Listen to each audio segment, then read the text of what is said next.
1. Okay.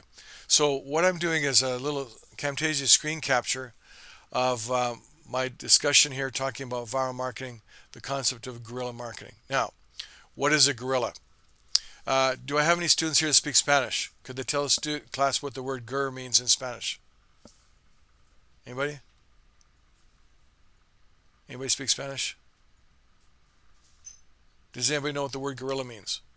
I speak Spanish. Okay. What? It's a war. Yes, right. So the word gur means war. So guerrilla forces is an old word used to describe a small number of military people fighting a very large force. So it goes back 2,000 years to when the Roman army was in Spain, and they were being met by, they weren't Spanish at the time, but they were called by the people in that area who were fighting back. So there'd be 5,000 Roman soldiers marching through some small, narrow, V-shaped valley, and these guerrillas would be up at the top and roll rocks down on them and kill many soldiers and then run away. So the word guerrilla became a word used to describe when you've got a small group of highly trained, highly motivated people using sneaky tactics to defeat a larger force. Right? So that's the concept of guerrilla marketing, of guerrilla forces. Guerrilla marketing is a word used to describe when you've got a small group of people that come up with a really cool idea for marketing, but they don't have a big advertising budget.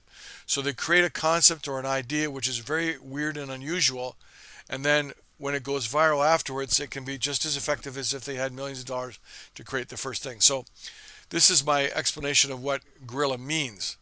Guerrillas are people that use different weapons, strategies, and tactics to make up for more limited access to resources.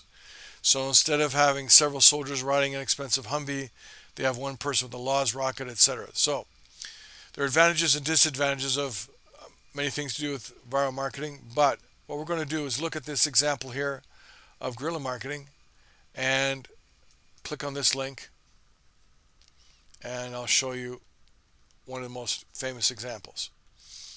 Okay, can you see on the screen, students, now all these ladies dressed in orange? Okay, so here's what happened. There is a very large beer company in the US called Budweiser. Bavaria is a smaller beer company from Netherlands, Dutch company, right? So during World Cup, there's all kinds of companies that like to sponsor. There's the official shoe sponsor, there's the official camera sponsor, it could be Kodak, it could be Fujifilm, there's official sports drink sponsor, etc. And Budweiser paid millions of dollars to be the official beer sponsor of World Cup soccer. But here's what this tiny company in Bavaria did. They dressed up these women in these orange tops and mini dresses and snuck them into the game, and then on a signal they took all their jackets off and started waving. And World Cup has hundreds and hundreds of TV cameras videotaping the players on the field. Take the cameras and turn to these people in the crowd waving their arms, and what the heck is going on up there? And all these women are getting the TV cameras focused on them. Then the police come over and say, "What are you doing?" And they kind of laugh funny, and the police say, "You can't do that." And the girls continue to wave to the TV camera. So then the policemen start to try to arrest them, which then causes a big, huge spectacle, try to take them out of the stadium. And then it becomes a newspaper story as to why they're doing this on behalf of Bavaria, and it goes wide. And so this is an example of a guerrilla marketing situation where you got a small company who created this situation just using imagination and some World Cup soccer tickets to be able to get exposure for their company, and that's all. That they would later go to the website and created a situation out of virtually nothing.